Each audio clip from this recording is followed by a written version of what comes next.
All right, so actually, just earlier, I was sitting at the bar and one of my favorite commercials came on, and it's a Jose Cuervo commercial, and they have chosen, for some ungodly reason, for their spokesperson, Kiefer Sutherland.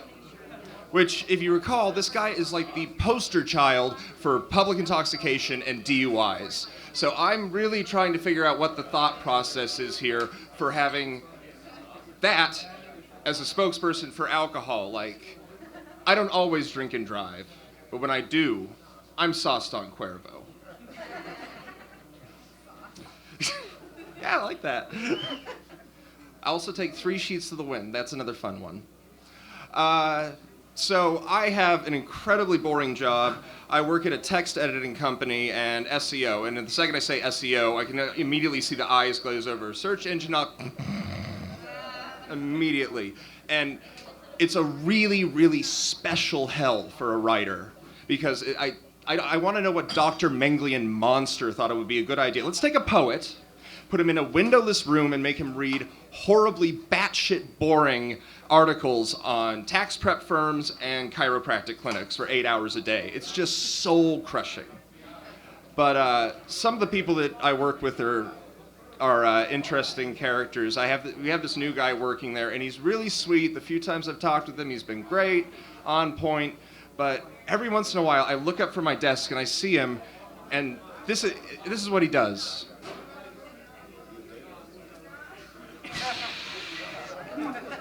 And I'm trying to figure out, like, there is zero aspect of this job that would ever warrant a hand gesture like that. Like, fuck yeah, I caught that serial comma error. So wish.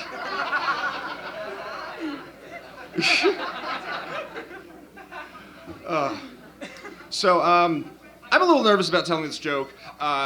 I'm a little worried that all the black people are going to beat me up after the show. It's a linguistic joke. It has nothing to do with me.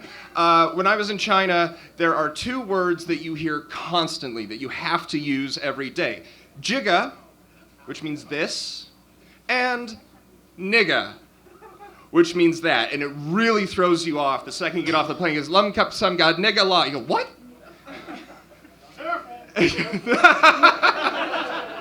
It's not me.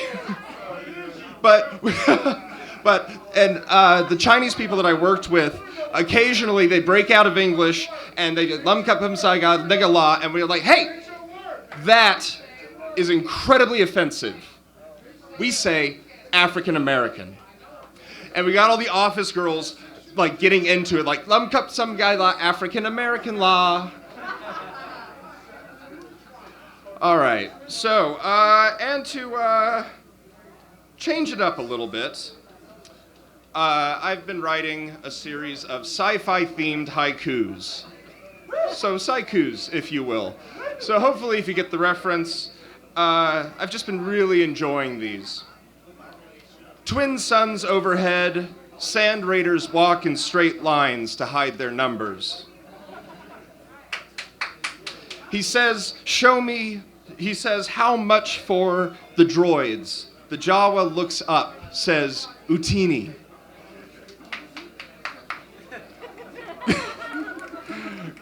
Oh, don't do that. I will bean you with my journal.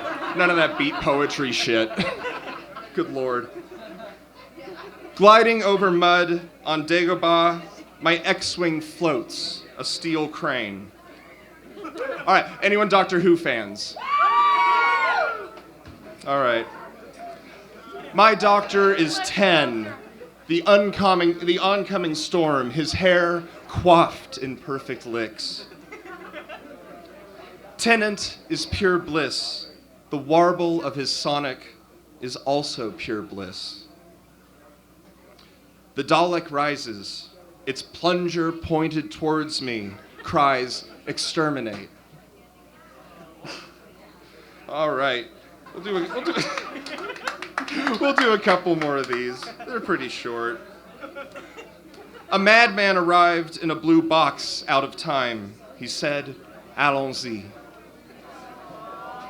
Oh. Oh, hot sand trooper, realize these are the droids you're looking for.